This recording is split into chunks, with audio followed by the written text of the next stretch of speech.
Dans les couloirs secrets du Vatican et les chambres parfumées de Ferrare, s'est tissée l'une des histoires les plus troublantes de la Renaissance. Lucrèce Borgia n'était pas simplement une noble parmi tant d'autres dans l'Italie du XVe siècle. Elle était un instrument de pouvoir, une figure façonnée par l'ambition démesurée de son père, Rodrigo Borgia, qui deviendrait plus tard le pape Alexandre VI, et par les intrigues impitoyables de son frère, César, un homme qui n'hésitait pas à tuer pour atteindre ses objectifs. Dès sa naissance, Lucrèce n'eut aucun choix, elle fut éduquée, parée et manipulée comme une pièce stratégique dans les plans d'une des familles les plus craintes et détestées de son époque. L'histoire l'a retenue comme une empoisonneuse, une femme incestueuse, une alliée du mal.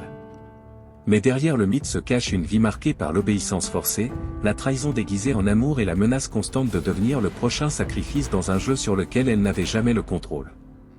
Sa beauté, son intelligence et son raffinement n'étaient que des outils utilisés par d'autres pour négocier le pouvoir. La légende dit qu'elle fut l'amante de son père et de son frère. Mais la vérité, au-delà des rumeurs, révèle quelque chose de bien plus troublant, le destin d'une jeune fille condamnée dès la naissance à satisfaire les désirs d'une église corrompue et d'une famille sans scrupules. Ce récit n'est pas seulement celui de Lucrèce. C'est un voyage à travers la décadence morale d'une époque où les péchés étaient une monnaie d'échange et où le pouvoir justifiait tout. Accompagnez-nous dans cette exploration approfondie de sa vie, et décidez par vous-même si elle fut victime ou complice, si son histoire fut écrite par elle ou par les hommes qui l'utilisaient. Ce que vous êtes sur le point d'entendre n'est pas un conte, c'est l'histoire, et elle changera à jamais votre perception du nom Borgia.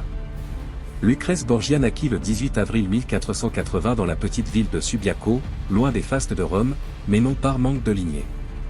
Elle était la fille illégitime de Rodrigo Borgia, un cardinal ambitieux qui avait déjà tracé son chemin vers le sommet du pouvoir ecclésiastique. La mère de Lucrèce, Vanosa Catanei, n'était pas une simple concubine.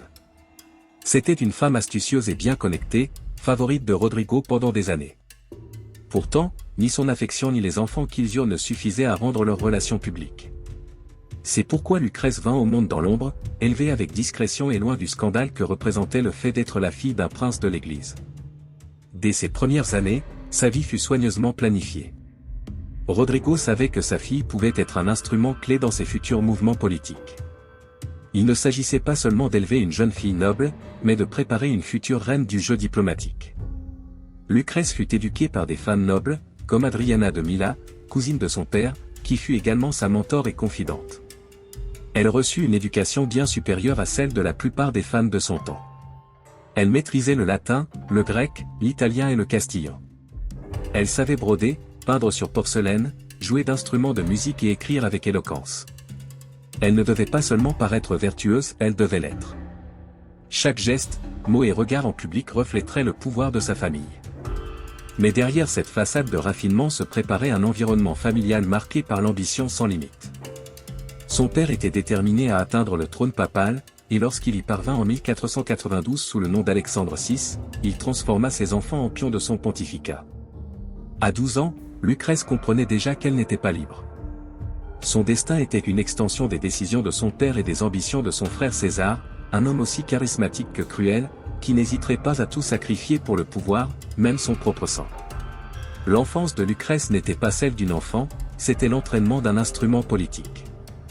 Une préparation méticuleuse pour être livrée, sans remords, au plus offrant.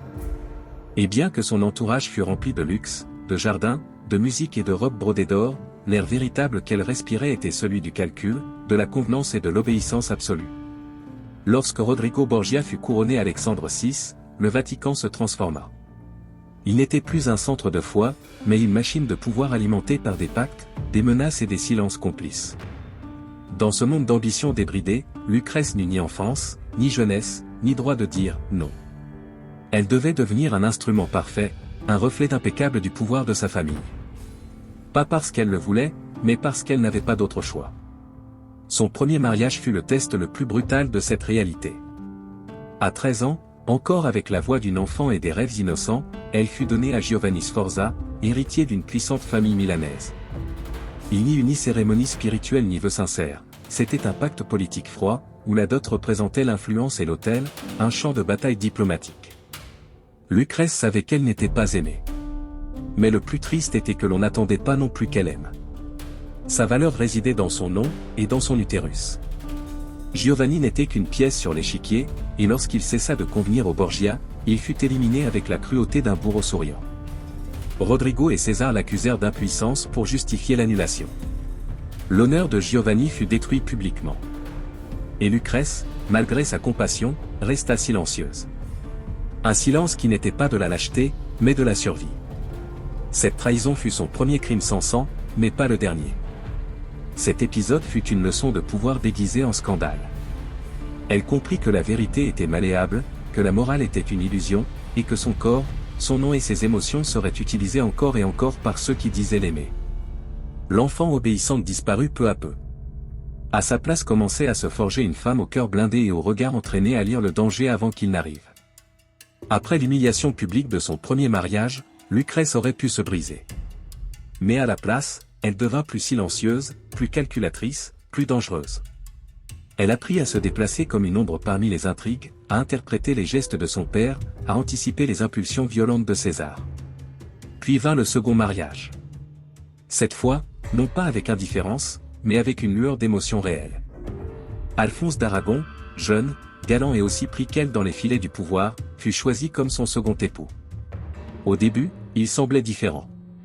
Lucrèce ne le supportait pas seulement, elle l'aimait. Pour la première fois, sa vie semblait respirer, une fissure de lumière au milieu de tant d'obscurité.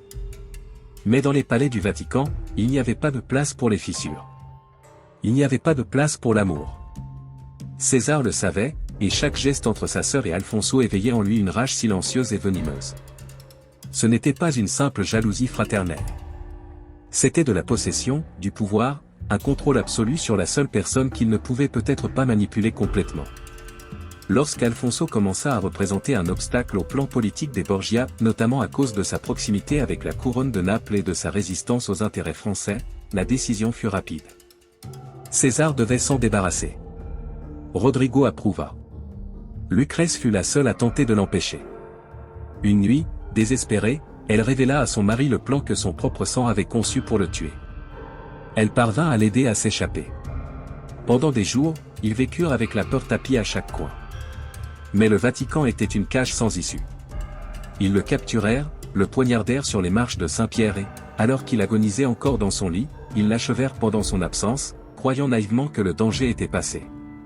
Quand Lucrèce revint, elle trouva un cadavre froid là où elle avait laissé le seul homme qui aurait pu la sauver. Elle ne cria pas. Elle ne pleura pas. Elle s'enferma pendant des jours dans un couvent, non pour prier, mais pour se reconstruire une fois de plus. Elle avait perdu plus qu'un mari. Elle avait perdu toute foi en l'évasion. Car chez les Borgia, personne ne s'échappe.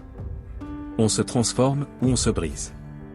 Le temps, même s'il ne guérit pas, érode même les poisons les plus puissants. Après la mort d'Alphonse d'Aragon, Lucrèce retourna à son rôle de pièce sur l'échiquier familial. Non plus par volonté, mais par inertie, par absence d'échappatoire. Son père était encore pape. César continuait de tirer les ficelles dans l'ombre. Et une fois de plus, Lucrèce devait obéir. Cette fois, l'objectif était plus ambitieux, la puissante maison d'Este, à Ferrare. Alfonso d'Este, héritier du duché, était un homme froid, pragmatique et profondément conscient du stigmate que portait le sang Borgia. Il ne désirait pas Lucrèce, mais savait ce qu'il y gagnerait. Et elle, pour la première fois, n'avait plus la force de résister. Pourtant, quelque chose se passa à Ferrare. Sans l'ombre de son père, sans la surveillance constante de César, sans les ordres murmurés dans les couloirs du Vatican, Lucrèce commença à respirer différemment. Elle n'avait pas la liberté, mais elle avait une trêve. Peu à peu, elle cessa d'être la femme façonnée par les autres et commença à se sculpter elle-même. Elle n'était plus la jeune femme obéissante, ni la maîtresse des bacchanales, ni la veuve vengeresse. Elle était maintenant duchesse, mère, protectrice des artistes et des poètes, mécène de l'humanisme. Dans les salons de Ferrare, on parlait de sa culture, de sa sérénité, de sa capacité à médiatiser des conflits qui auparavant se réglaient au poignard. C'était la même Lucrèce, mais une version plus complète. Plus humaine. Plus elle-même.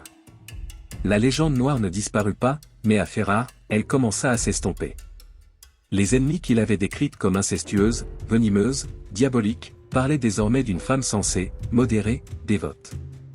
Même Alfonso finit par se rendre à cette transformation. Non par passion, mais par respect. Il en vint à l'appeler « la mère du peuple ». Et peut-être le fut-elle. Car au final, au milieu de la boue de la politique de la Renaissance, Lucrèce sut s'épanouir. Pas comme une sainte, ni comme une martyre. Mais comme une survivante. Lucrèce Borgia mourut à 39 ans, en 1519, après avoir donné naissance à son 8e enfant. La vie la quitta avec la même intensité avec laquelle elle avait vécu chacun de ses jours, marqués par le scandale, la stratégie, la douleur, et la suspicion éternelle. L'histoire n'a pas été clémente envers son nom. Pour beaucoup, elle reste l'incarnation de la perversité de la Renaissance, la fille du pape, la maîtresse de son frère, la poisonneuse à l'anneau. Mais lorsque l'on sépare le mythe des archives, la légende du document, on découvre quelque chose de plus troublant, Lucrèce n'était pas l'auteur de tous ses péchés. Elle était un instrument. Une victime. Une survivante à une époque où être femme signifiait jouer avec le feu, et elle a joué dans un incendie. À quel point était-elle réellement coupable? Quelle part de son image a été construite par ses ennemis politiques? Et combien par le besoin éternel des sociétés de transformer les femmes puissantes en monstres pour pouvoir les comprendre? Ce qui est certain, c'est que Lucrèce était brillante, raffinée, cultivée et capable. Son histoire est plus complexe que n'importe quelle légende. Elle fut victime et bourreau.